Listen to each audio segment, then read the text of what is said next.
You know, you got to understand, and I'm thinking, oh my God, I need some help. She hides alcohol everywhere. She's always drunk. I need some help here, you know. So they didn't help me. Well, I called my Uncle Tommy from New York, and he came, and I said, Uncle Tommy, please help me. I don't know, you know, I was 11 years old, 12, somewhere around there. And I said, please help me, help Mom. And he said to me, I can't help your mom. She doesn't want help, I can't help. And he left. He left me alone with my brother to take care of things, and he was my godfather. He was supposed to help me, but he did not. So I grew up with aloneness. I grew up without any support. I grew up without the love and without the hugs. And with my uncle, at that time I wasn't angry. I just accepted it and just kept doing what I had to do to survive. Years later, I realized my anger, and I let him know. I got it out. But then I also forgave him. And that was a big step for me. And one thing I did learn through all this happened, that you forgive.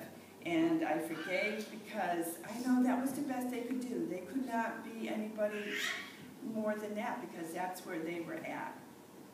When I was 11, I started working, babysitting full-time, so I could take care of my own bills and my food and my clothing. I couldn't bring friends to my house because it was not a house to bring friends to with an alcoholic mom. It was just not good. I did like going to school. School was awesome. School was safe. And so I love going to school. I still go back to school as an adult every so often because I just love school. I love learning. I feel safe there. It's a good feeling when you get good grades and the teachers that, you know, praise you, and that's where I got my acceptance. There were times that my mom, you got to understand, I love my mom. I didn't love her then, but I love her now.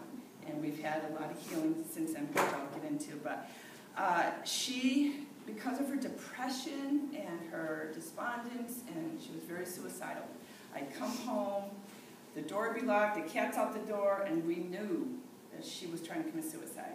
So we'd have to break the door open and turn off the gas and get the windows open. We had to do this a few times. And one time when I was babysitting, my brother came running and said, I can't wake up Mom. Well, to find out, I went back home and she OD'd on alcohol. So I had to get her to the hospital and get her help.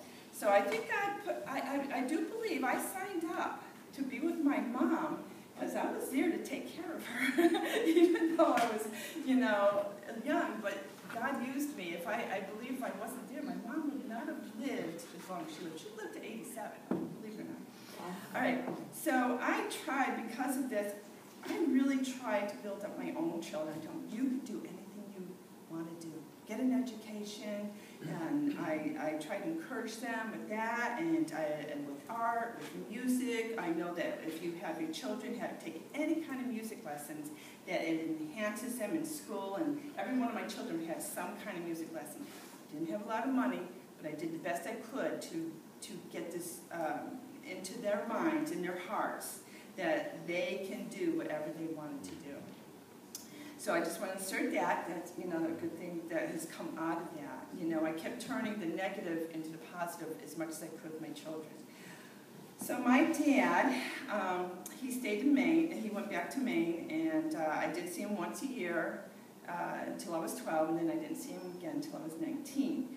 I will say, in spite of the fact that my dad did do this abuse and the alcohol, I loved my dad. I forgave him. I mean, I forgave him a long time ago. I never held anything against my dad. So growing up, I did not have a male role model, and I didn't have that protection. So at age 15, I dated an 18-year-old who became very controlling and abusive. I ended up with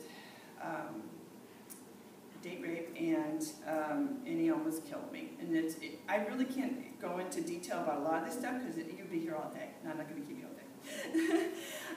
So then again, I was scared, I was alone, there was nobody to help me. It kept repeating this, and he threatened me if I left him, he would kill me and my boyfriend. So I was afraid to leave him until he went into service. And then I wrote him a Dear John letter, and I ended it. And God was merciful because he never bothered me after that. After that, I started self-medicating. I started doing drugs. I didn't drink because I couldn't stand the alcohol, but I did the drugs when I was 16, 17, 18. And after high school, I just finally got to a point I had to find a reason to live. So I went to California. I was hearing all about the spirituality out there. I was wondering about that and the Jesus movement. So I went out there and I did the hippie thing. I was the hippie girl with the long skirt and the peasant blouses, long hair.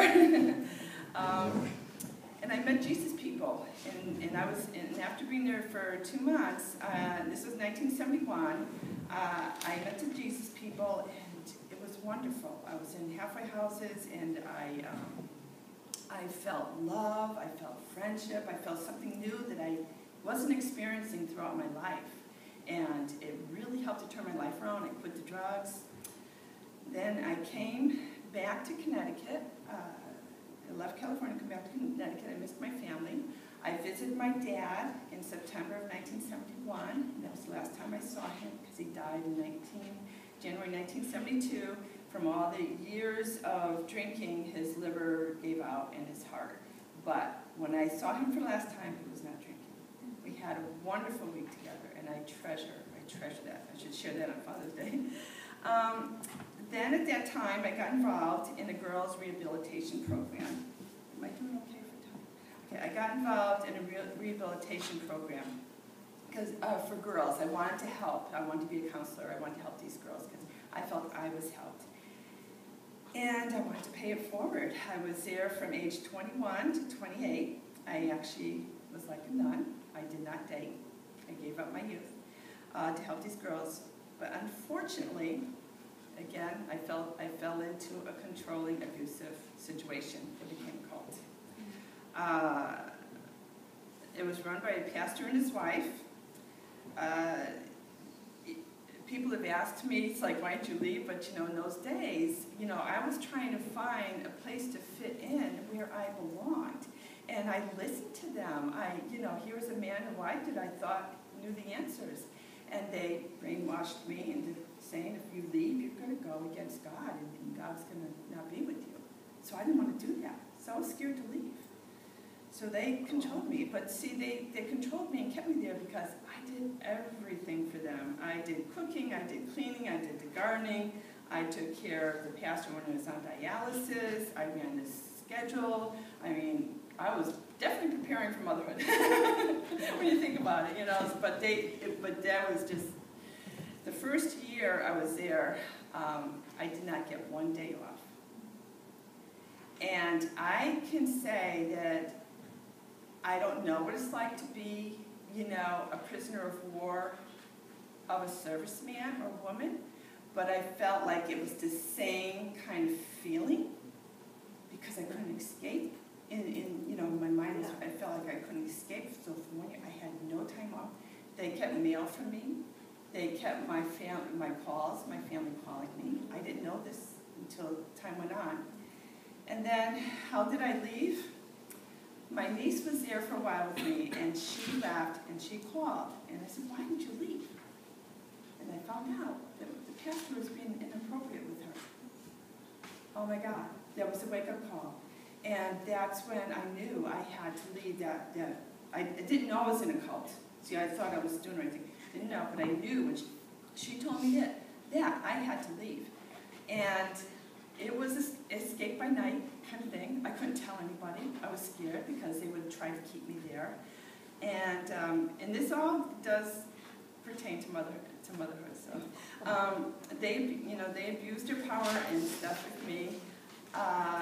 And at that time, like I said, I didn't have much time off. My nephew was coming on Sundays, like once a month, to take me out. He was coming.